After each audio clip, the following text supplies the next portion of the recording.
जिन जिन नाम धियाया तिनके कासरे। हर गुर पूरा आराधया दरगह सच खरे। सर्व सुखानिधि चरण हर भवजल बिखम तरे। प्रेम भगत तिन पाया बिखिया नाहि जरे। कूड़ गए दुविधा नसी पूरन सच भरे। पार ब्रह्म प्रभु सेव दे मन अंदर एक धरे। माह दिवस मुहूर्त भले जिनको नजर करे। नानक मंगे दर्श दान कृपा करो हरे। नानक मंगे दर्श दान कृपा करो हरे। सत्कार योग सत्संगियो वाहिगुरु जी का खालसा वाहिगुरु जी की फतेह। आज राग माछ में जो बाणियां श्री गुरु ग्रंथ साहब जी में आई हैं उन पर विचार साझे करते हैं। राग माछ गुरु ग्रंथ साहब जी में दूसरा राग है। इसमें 94 अंग से 150 अंग पर बाणियां आई हैं। ये राग गुरु नानक देव जी महाराज द्वारा बनाया गया है। गुरु नानक देव जी महाराज ने लोक संगीत के आधार पर इस राग को रूप दिया। ये परंपरागत राग नहीं है और ये प्रचलित राग भी नहीं है। ये राग संगीतकार मानते हैं कि सोरठ, बिलावल, सारंग, धनासरी, नट के मिलाप से बना है, ऐसा संगीतकार का मानना है। दोपहर के बाद इसके गाने का विधान है। राग माछ इसका नाम चूंकि ये लोकगीत पंजाब के मध्य भाग में, मध्य को मज्झा कहते हैं, पंजाबी में मज्झा कहते हैं, मज्झा में जो लोकगीत गाए जाते थे उनको राग के रूप में गुरु नानक देव जी महाराज ने परिवर्तित करके एक राग का रूप दिया है। इस राग में शब्द हैं, अष्टपदियां हैं, स्वतंत्र बाणियां 12 माह और दिन रैन है और एक वार है।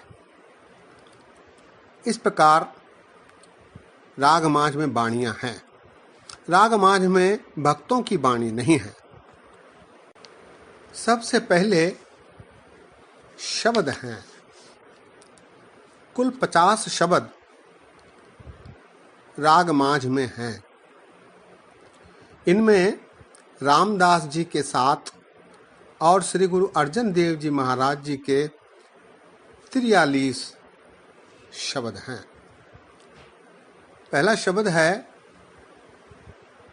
मेरा मन लोचै गुर दर्शन ताई, बिलप करे चात्रिक की न्याई, तिखान उतरै शांत न आवे, बिन दर्शन संत प्यारे जियो।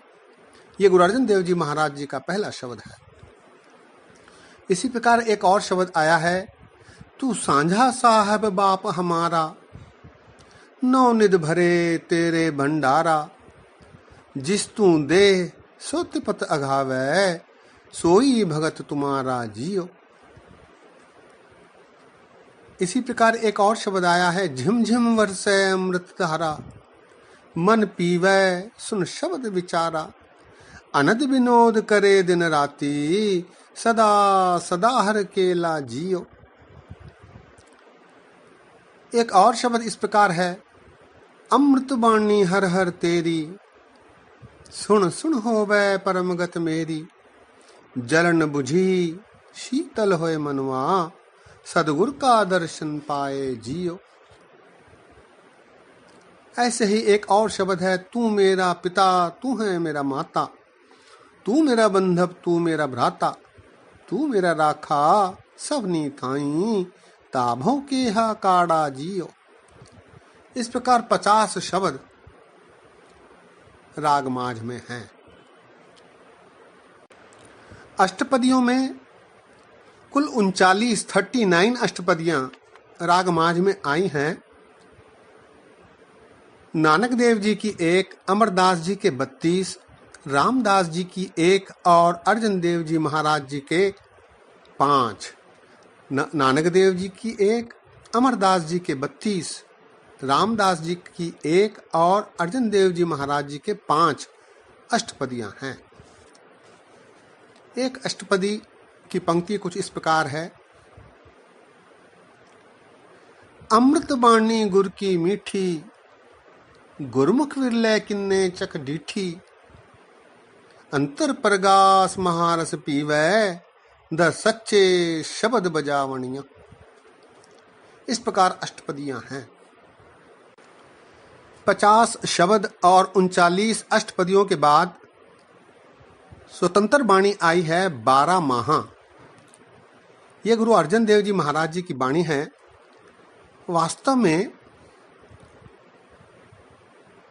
तुखारी राग में गुरु नानक देव जी महाराज जी ने जो 12 माहा रचा है, उसी के टीके के स्वरूप में, उसके सरलीकरण के रूप में इसे गुरु अर्जन देव जी महाराज ने रचा है। इसीलिए इसकी भाषा सरल होने के कारण पंथ में तुखारी राग में जो 12 माहा आया है, उसकी बनिस्बत 12 माहा माझ महला पंजवा गुरु अर्जन देव जी का सरल होने के कारण लोकप्रिय हुआ है, प्रसिद्ध हुआ है। गुरु अर्जन देव जी की ये जो बाणी है, इनमें 14 शब्द हैं।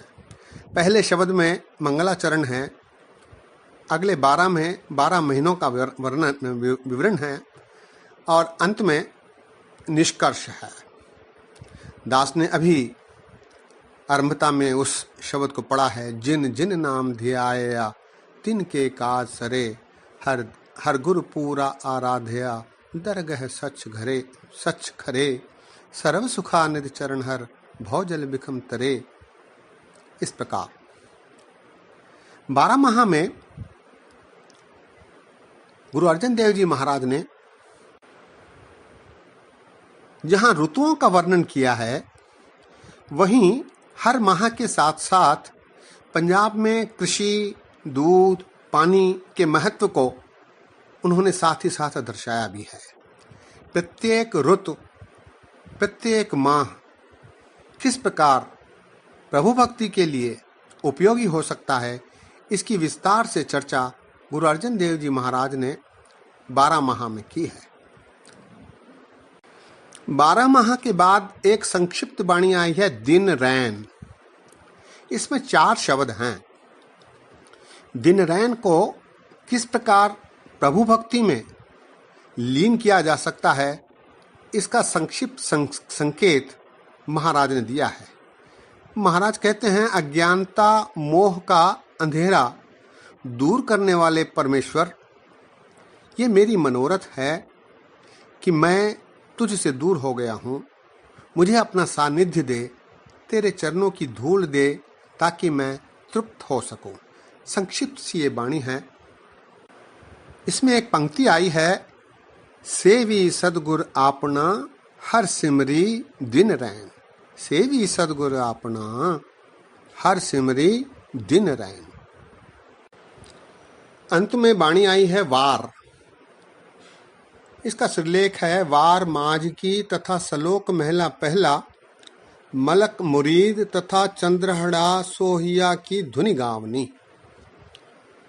अर्थात इसे मलक मुरीद तथा चंद्रहड़ा सोहिया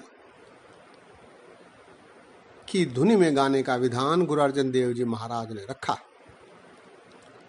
ये वार गुरु नानक देव जी की है। इनमें 27 पौड़ियां हैं। साथ में श्लोक गुरु नानक देव जी के 45, 15 गुरु अंगद देव जी के, 6 अमरदास जी के और 2 रामदास जी महाराज जी के श्लोक लगाए गए हैं। इस वाणी का सार है कि करतार ने जो बहुरंगी संसार बनाया है, मोह रूपी, ममता रूपी, इसी के कारण संसार में दुख व्याप्त है। गुरु की शरण में रहकर इससे बचा जा सकता है और कोई चतुराई, कर्मकांड आदि इससे बचने के लिए काम नहीं आ सकते। इस वार को मलक मुरीद तथा चंद्रहड़ा सोहिया की धुनी में गाने का विधान है। इतिहास में आया है कि मलक मुरीद और चंद्रहड़ा ये 2 सरदार अकबर के दरबार में थे। काबुल में किसी युद्ध के लिए अकबर ने मुरीद खां को भेजा। मुरीद खां ने जीत हासिल की, लेकिन कुछ दिन वहीं रह गया। चंद्रहड़ा जो कि सोहिया जाति का था, वो मुरीद खां से जलता था। उसने शिकायत कर दी कि मुरीद खां अभिमानी हो गया है। तो अकबर ने चंद्रहड़े को ही उसे शोध कर लाने के लिए भेजा। इन दोनों का युद्ध हुआ काबुल में और ये दोनों मारे गए। तो इस युद्ध के वर्णन को जिस धुनी में गाया जाता था, उस धुनी में इस वार को, माह की वार को गाने का विधान है। इसमें गुरु नानक देव जी महाराज ने जीवन के 10 चरणों को दर्शाया है। महाराज कहते हैं, पहले प्यार लगा थन दूध, दूजे माए बाप की सुध, तीजे भया भाभी बेब, चौथे प्यार उपन्नी खेग, पंजवे खान पियन की धात, छेवें काम न पूछे जात, सतवें संज की आघरवास, 8वें क्रोध होवा तननास, 9वें धौले उभय सास, 10वें दद्धा होवा स्वाह।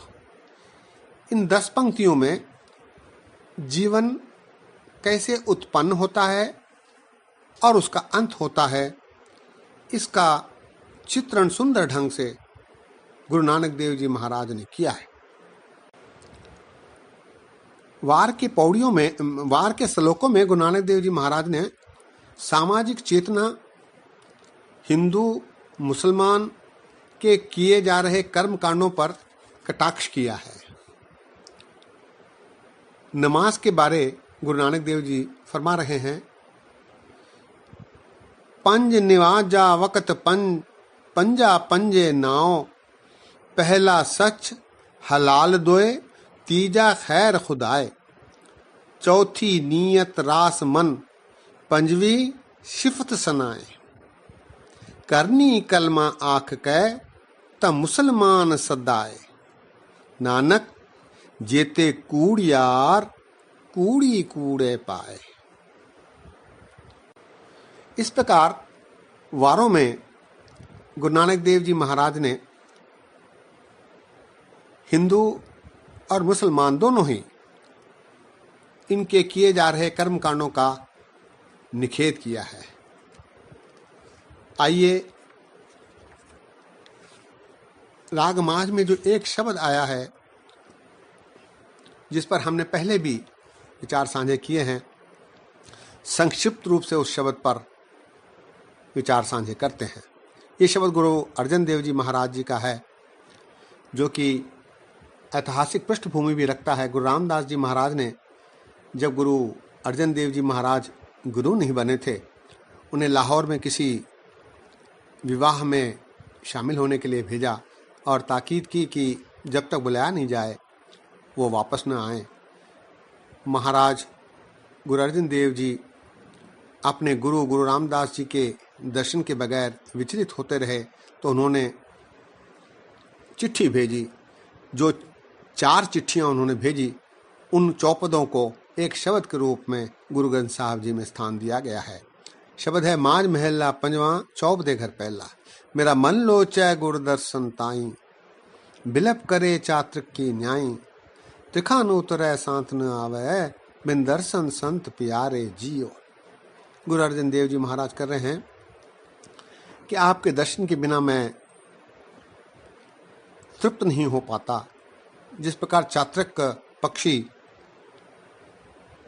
स्वाति नक्षत्र के बूंद के लिए तरसता रहता है, इसी प्रकार मेरी भी अवस्था है।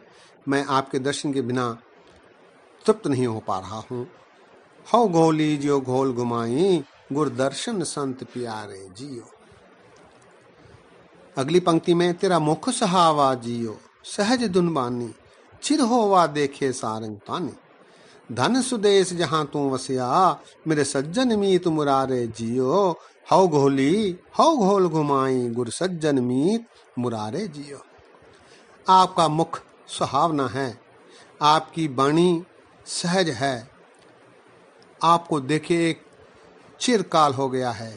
आप जहाँ रहते हैं वो स्थान धन्य है। आप मेरे सज्जन मीत मुरारे हैं। आपके दर्शन के बिना मैं तृप्त नहीं हो पाता हूँ। यहाँ एक पंक्ति आई है, हौ घोली जियो घोल घुमाई, गुरदर्शन संत प्यारे जियो। घोली अर्थात परंपरा है उत्तर भारत में कि किसी के को नजर लगने पर या किसी पर कृपा दृष्टि करने के लिए लोटे में पानी रखकर उसे घुमाया जाता है। उसे घोली घुमाना कहते हैं। इस मुहावरे का प्रयोग गुरु नानक देव जी महाराज ने इस शब्द में किया है, वरना इसका कोई शाब्दिक अर्थ नहीं है। अगली पंक्ति, एक घड़ी न मिलते ता कलयुग होता, हुण कद मिलिए प्रीतुद भगवंता। मोह रैन न भावे नींद न आवे, बिन देखे गुर दरबारे जियो। हौ घोली जो घोल घुमाई, तिस सच्चे गुर दरबारे जियो। आपसे एक घड़ी भी नहीं मिलता हूं तो कलयुग के समान लगता है। कब आपके दर्शन होंगे, हुन कद मिलिए प्रीतुद भगवंता।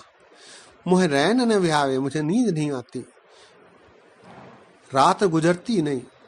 आपके दरबार देखे बिना, आपके दर्शन किए बिना मुझे मेरी रात नहीं कटती और नींद नहीं आती। इसलिए सच्चे पातशाह आपके दर्शन कब होंगे। अंत में, भाग होवा गुर संत मिलाया, रहवनासी घर में पाया। सेव करी पल चसा न विछड़ा, जन नानक दास तुम्हारे जियो। हौ घोली जियो घोल घुमाई, जन नानक दास तुम्हारे जियो। जब तीसरी चिट्ठी गुरु रामदास जी को मिली तो उन्होंने तुरंत बाबा बुड्ढा जी को भेजकर गुरु अर्जन देव जी महाराज को वापस बुलवाया।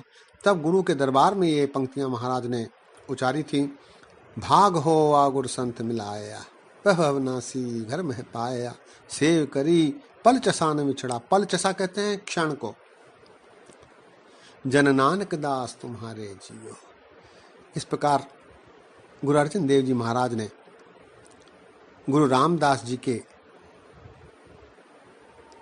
विलाप पर, गुरु रामदास जी के वियोग में जो चिट्ठियां लिखी थी उनको संकलित करके एक शब्द के रूप में गुरु ग्रंथ साहब जी में गुरु अर्जन देव जी महाराज ने रखा है, जिसे आपको मैंने दास ने सुनाया है। सो इस प्रकार राग माझ में बाणियां आई हैं। चूंकि समय कम होता है इसलिए दास को संक्षिप्त रूप में ही बात रखनी पड़ती है।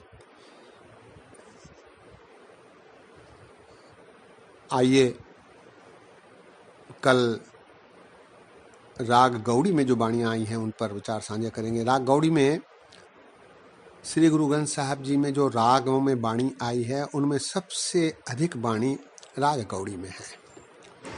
राग गौड़ी भक्तों का सबसे प्रिय राग है, इसीलिए भक्तों ने अपनी अधिकांश बाणी गौड़ी में रची है। गौड़ी और भैरव ये दो राग भक्तों के अति प्रिय होते हैं। गौड़ी राग में सबसे अधिक बाणी श्री गुरु ग्रंथ साहब जी में हैं। इसीलिए इसे 2 भागों में आप जी के समक्ष रखते हैं, क्योंकि एक भाग में इसे पूरा करना संभव नहीं होगा। जैसे भी संभव हो उसे 2 भागों में करके आप जी के समक्ष उनमें आई बाणियाँ और जो विभिन्न प्रकार के शैलियाँ, स्वतंत्र बाणियाँ आई हैं, उनको दास रखने की निमानी कोशिश करेगा। सत्संगियों, आशीर्वाद दो